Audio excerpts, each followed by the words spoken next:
नमस्कार दर्शकबिन, आजको यस भिडियोमा हामीले नयाँ श्रृङ्खला फरक ढङ्गबाट लिएर आएको छौँ। हरेक मानिसको मनमा एक प्रश्न हुन्छ, मासु खानु राम्रो हो कि होइन। त्यसै सन्दर्भमा पहिला यो भिडियो हेर्नुहोस् है।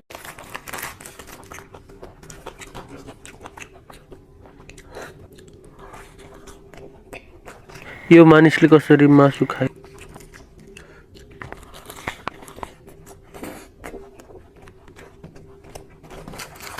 अब यो भिडियो हेर्नुहोस् है त।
शराब है, मांस खाना, बुक्की पीना, ये क्यों पिलाता? ये पिलाता मन रूप में। ये काल सबके अंदर एक एलिमेंट रूप में रहता है, इसने छोड़ रखा एलिमेंट।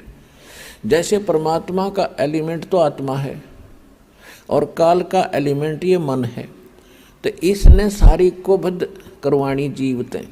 किस लिए कि जितने ये बकवाद खावेगा पीवेगा उतना ही इसकी बॉडी में उसका अंश लिप्त होगा सूक्ष्म शरीर में। तो उसके बाद फिर वो जो का तो ऊपर जाकर जब उसको भूना जाता है, जिसने घना हुक्का पी रखा है, घनी शराब पी रखी है, वो देर तक वहाँ भूना जाता है कि उसमें अच्छा माल होता है इस काल का। तो वहाँ सबको इसलिए डाला जाता है कि जो सारे जीवन में इसने जो खाया पिया, कुछ तो बॉडी शरीर सुख स्थूल शरीर इससे ठीक रहा, शेष। सन्त रामपालजी महाराजको पवित्र पुस्तक ज्ञानगङ्गाको भूमिकामा पेज नम्बर आइबीमा लेखिएको कलियुगमा सत्ययुग लेखिएको छ, जस तलपट्टि एउटा छोटा सा मासु किन खाने पाप हो लेखिएको छ। त्यसमा एउटा सानो कहानी लेखिएको छ हैन। सो हामीले चाहिँ त्यो कहानी पढेर सुनाउँछौँ।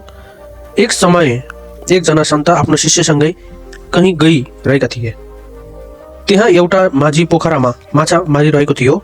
माछाहरू पानी बाहिर तडपी तडपी प्राण त्यागिरहेका थिए।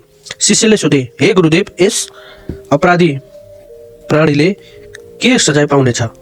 गुरुले, पुत्र, समय आएपछि सबै बताउने छु भने।